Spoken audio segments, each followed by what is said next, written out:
Jenista Joakim Mhagama, Waziri wa Afya. Mheshimiwa Spika, na mimi nianze kwa kumshukuru kwanza Mwenyezi Mungu, lakini ni kushukuru wewe Mheshimiwa Spika kwa umahiri na ubobezi ulioonyesha katika kuendesha bunge letu. Mheshimiwa Spika, kwa dhati na kwa unyenyekevu mkubwa ninawapongeza wabunge wote wa Bunge la Jamhuri ya Muungano wa Tanzania. Kama ni mafanikio haya makubwa ambayo yameongozwa na Mheshimiwa Rais wa Jamhuri ya Muungano wa Tanzania kwenye sekta ya afya, lakini kila nikitizama sura ya kila mbunge humu ndani, ninawiwa kusema asante kwa michango yao ambayo imeboresha sana sekta ya afya katika kipindi hiki chini ya uongozi mahiri wa Mheshimiwa Dr. Samia Suluhu Hassan.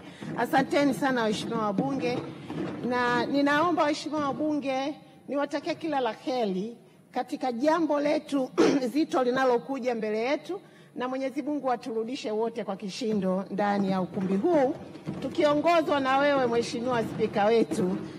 Asante sana. Mheshimiwa Spika, namshukuru sana Mheshimiwa Rais wa Jamhuri ya Muungano wa Tanzania na Amiri Jeshi Mkuu kwa kuniamini na kunipa hii dhamana ya kuongoza Wizara ya Afya. Mheshimiwa Spika, ninaposimama hapa leo, ninasimama kifua mbele katika kipindi cha miaka hii mitano. Wizara hii imepewa fedha ambayo imeendeleza sekta ya afya yenye thamani ya fedha za Kitanzania zaidi ya trilioni 6.3. Haijapata kutokea. Kwa hiyo ni jambo la kumpongeza sana Mheshimiwa Rais. Tunamshukuru sana Mheshimiwa Rais, na uko usemi unaosema kanzu ya Ijumaa hufuliwa mapema na gauni la Jumapili nalo hufuliwa mapema. Mheshimiwa Rais ameshajifulia kanzu yake mapema na gauni lake mapema. Tunachosubiri ni mwezi Oktoba. Kazi yetu itakuwa ni moja tu. Kwa kweli tutakwenda kutik haya mafanikio makubwa ya sekta ya afya nchini. Mheshimiwa Spika, wote tunakumbuka Mheshimiwa Rais alianza kuongoza nchi hii katika kipindi kizito sana. Tulikuwa na msiba mkubwa, simanzi kubwa, lakini tulikuwa na matukio mengine makubwa sana ambayo yalikuwa na athiri sekta ya afya. Lakini Mheshimiwa Rais katika kipindi kile cha msiba mkubwa alituvusha vizuri kweli kweli. Haitoshi, anamaliza kutuvusha kwenye ule msiba, tunakutana na tatizo kubwa la kiafya la ugonjwa wa corona. Mheshimiwa Rais ametuvusha vizuri katika kipindi hicho. Mheshimiwa Spika, nakumbuka hata tulipopata fedha kwa ajili ya mapambano ya uviko, fedha ile ilikuwa ikanunue barakoa, lakini Mheshimiwa Rais aliamua kubadilisha matumizi ya fedha ile. Leo tunajivunia vituo vya kutolea huduma ya afya vingi katika nchi yetu ya Tanzania, kutoka afya msingi mpaka afya rufaa, na hivyo kupelekea 80% ya wananchi wa Tanzania wana uwezo wa kufikia huduma za afya katika umbali ambao ni chini ya kilomita 5. Kwa hiyo hilo ni jambo la kumpongeza sana Mheshimiwa Rais. Lakini Mheshimiwa Rais, Mheshimiwa Spika, tunakumbuka alivyotuvusha katika magonjwa ya mlipuko makubwa ikiwemo ugonjwa wa Marburg. Tuna taarifa ambazo waheshimiwa wabunge wengi tumezisikia ni namna gani ugonjwa wa Marburg umepoteza maisha ya wananchi wengi katika mataifa mbalimbali ulimwenguni. Lakini mmeona Mheshimiwa Rais alivyotuongoza vizuri na jinsi tulivyoweza kupambana na magonjwa hayo. Kwa mfano mwaka huu 2023 ugonjwa wa Marburg tumeweza kupambana nao kwa siku 54 tu, mpaka WHO wametupongeza kwa kasi hiyo kubwa. Lakini hii imetokana na jinsi alivyojenga mifumo kwenye sekta ya afya. Tumejiimarisha sana na tuna uwezo sasa wa kukabiliana na kila jambo linalohusiana na sekta ya afya. Amebadilisha mwelekeo wa sera za kimataifa kwenye sekta ya afya, na wote tumeshuhudia haijapata kutokea nchi moja inashinda kiti cha mkurugenzi wa afya ukanda wa Afrika mara mbili. Na Mheshimiwa Spika, ni mara mbili katika mwaka mmoja. Ukichukua toka ile mwezi wa 8 mpaka mwezi wa 5, ni ndani ya mwaka mmoja tumeweza kushinda kiti hicho mara 2. Kwa hiyo sasa hivi Mheshimiwa Rais ameifanya nchi yetu iingie katika medani ambazo zina uwezo wa kujenga hoja na kushughulika na diplomasia ya kimataifa kwenye sekta ya afya. Tumpigie makofi na tumshukuru sana Mheshimiwa Rais wetu. Lakini Mheshimiwa Rais, kipindi hiki kifupi tumekumbana na mabadiliko ya sera za kimataifa, na hasa yale mataifa makubwa ambayo yalikuwa yamewekeza sana kwenye sekta ya afya, lakini walianza kujitoa katika kuwekeza kwenye sekta ya afya.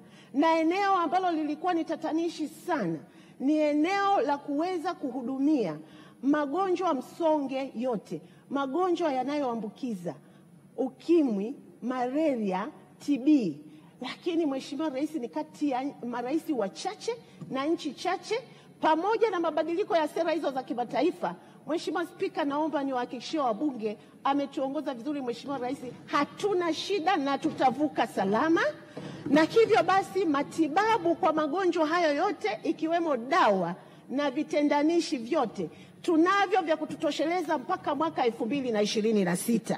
Huyu ndiye Rais Dr. Samia Suluhu Hassan.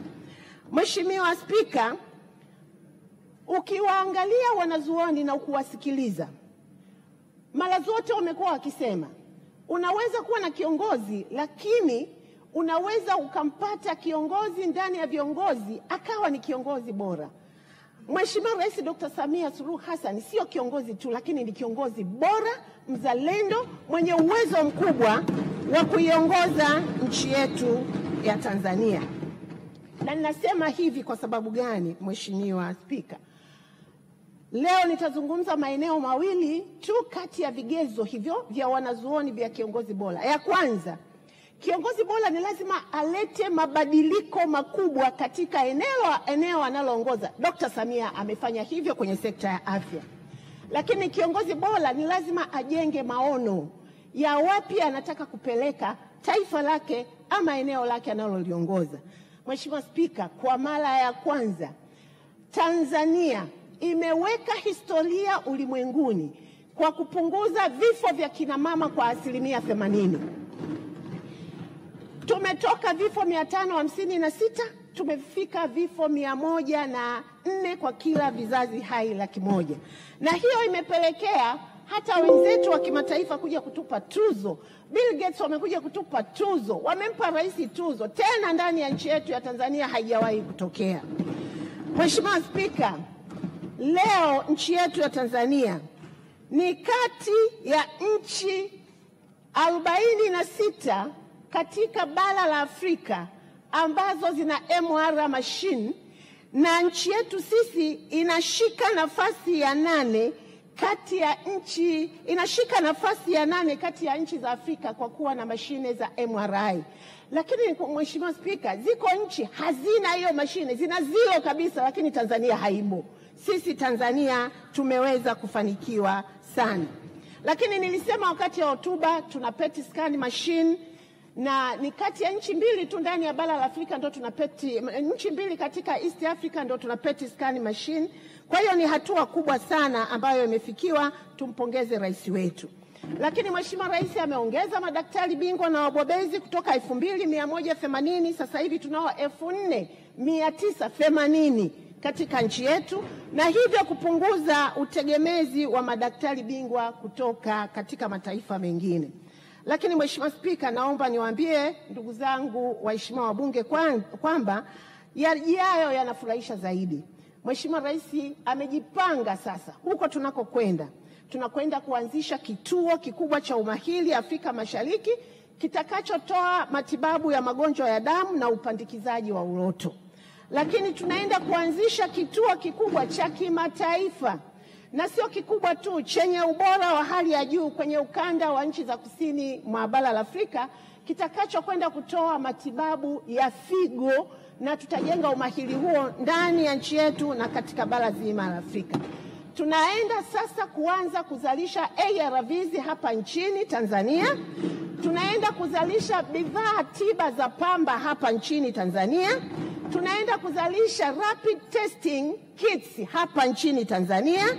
Tunaenda kuzalisha viungo tiba na viungo saidizi vya tiba hapa nchini Tanzania.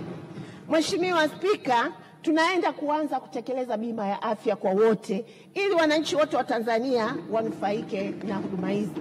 Mheshimiwa Spika, rais huyu mwenye maono, ili tuone mwezi wa 10 tunaenda kuchagua nini. Sasa tunaenda kufanya tafiti na kuboresha tiba asili na kuziingiza kwenye mfumo rasmi kwa kufanya tafiti nzuri, na hivyo kuanza kujitegemea wenyewe kwa kuzalisha dawa zetu za asili na kuzifanya ziwe bora na ziweze kutumika katika nchi yetu.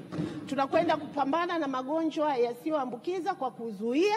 Lakini mwisho, Mheshimiwa Spika, mambo ni mengi na tungekuwa na muda tungeeleza mengi. Kubwa zaidi, tunaenda kuingia kwenye telemedicine. Sasa tunaanza kutumia sayansi na teknolojia katika kutoa tiba na kuboresha huduma za tiba kwa wananchi wote wa Tanzania. Mheshimiwa Spika, kwa kuwa mambo ni mengi sana, lakini naomba niseme, waheshimiwa wabunge, tuna kila sababu ya kumshukuru Dr. Samia Suluhu Hassan, Rais wa Jamhuri ya Muungano wa Tanzania.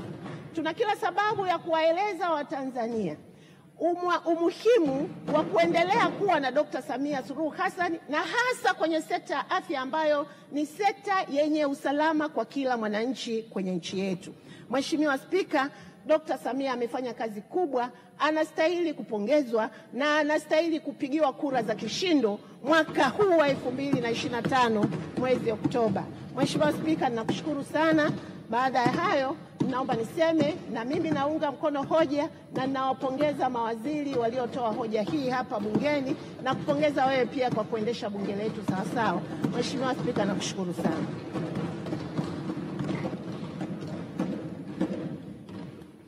Mheshimiwa wabunge, tumefika